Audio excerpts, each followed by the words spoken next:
देश का सबसे प्रतिष्ठित और सबसे बड़ा अस्पताल एम्स एक बार फिर सवालों के घेरे में आ गया है। दिल्ली हाई कोर्ट को सौंपी गई एक रिपोर्ट में यह खुलासा हुआ है कि एम्स मुजरिमों को पनाह देता आ रहा है। यहां एक मुजरिम कई महीनों तक महंगा इलाज करवा सकता है, लेकिन एक जरूरतमंद आम आदमी को इलाज कराने में यहां पे सालों लग जाते हैं।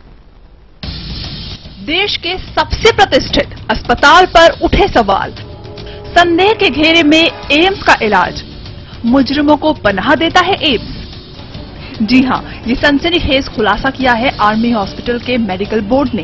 दिल्ली हाई कोर्ट को सौंपी कॉन्फिडेंशियल रिपोर्ट में मेडिकल बोर्ड ने अहम खुलासे किए हैं।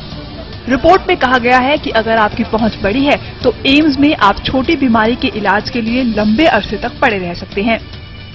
नीतीश कटारा हत्याकांड के दोषी विकास यादव 10 अक्टूबर से 4 नवंबर 2011 तक कमर और घुटने के दर्द की शिकायत को लेकर एम्स में भर्ती रहे।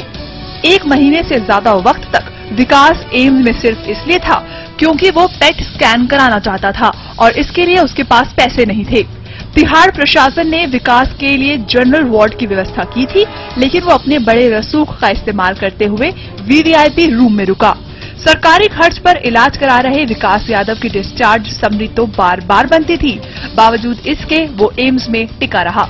इस हॉस्पिटल में किसी भी तरह से जस्टिफाइड नहीं है और विकास का हॉस्पिटल स्टे का तो एक ही सामने आया है क्योंकि एम्स बहुत फोर्थकमिंग नहीं है डिटेल से और विकास के बारे में।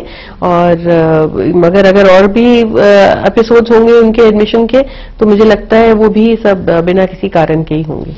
एम्स जैसे प्रतिष्ठित संस्थान में एक आम जरूरतमंद को इलाज कराने के लिए सालों इंतजार करना पड़ता है, लेकिन विकास जैसे अपराधियों के लिए एम्स आरामगाह है।